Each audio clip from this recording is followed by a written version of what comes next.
मात्र 52 वर्ष बयस हॉलीवुड इंडस्ट्री को छाड़ी समस्त को पर करी आर पारी को चली जाइछन्ते हॉलीवुड संगीत निर्देशक तथा कंठशिल्पी अभिजीत मजुमदार। कहीं अभिजीत मजुमदार 1991 मसीह से जितेबाला प्रथम थर पर ओडिया सिने जगत को माने एंट्री करथिले, ओडिया म्यूजिक जगत को जितेबाला एंट्री करथिले सेतेबाला से तांको निज लाइफ रे बहु स्ट्रगल करी आसीथिले, किंतु वर्तमान समय से फेरुछन्ति, निजर फेरिबा समय हो जाइछि। से आर पारी को फेरी सारिछन्ति। वर्षे लिवर सिरोसिस रोग रे मृत्युवरण करछन्ति। काहेकि तांको साथी कलाकार माने बहुत सारा स्टेज प्रोग्राम रे कहिथिले कि बहुत सारा बाइट रे मध्य कहिथिले कि आमे जेते थर मना करिवु अभिजीत दादा को तमे आउ से निशा पानी पियो नाही, किंतु सब बेले से मना करिवे एटा शेष थर, किंतु पुणी थरे से मद पिउथबे।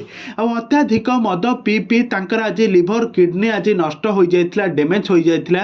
एही कारण पाई से आउ बेसी दिन बंची पारिले नाही, नहले अभिजीत दादा भली लोक आउ ए जगत रे मिलिबे नाही। तांकर सुनाम धन्य कंठ को से कंठरे बहुत सारा आधुनिक गीत गाइबा सहित बहुत सारा प्रभु जगन्नाथ गीत गाइछन्ति।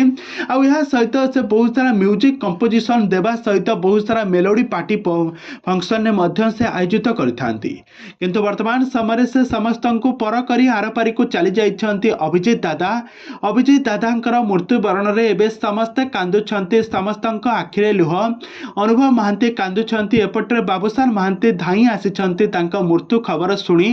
काहेकि बाबूसान को ही हॉलीवुड इंडस्ट्री को हाथ टाणी आनी नहीं आसीथिले अभिजीत दादा। तो अभिजीत दादा मृत्यु पर एबे सबुआडे दुखर लहरी माड़ी आसीछि, समस्ते भो भो होई कांदुछन्ति, समस्ते एबे दुख भरा अछन्ति। तेबे दर्शक बंधु अभिजीत दादा एक्टिंग आपण माने को केमिति लागे आमको निहाती भाव कमेंट बॉक्स रे कमेंट करंतु।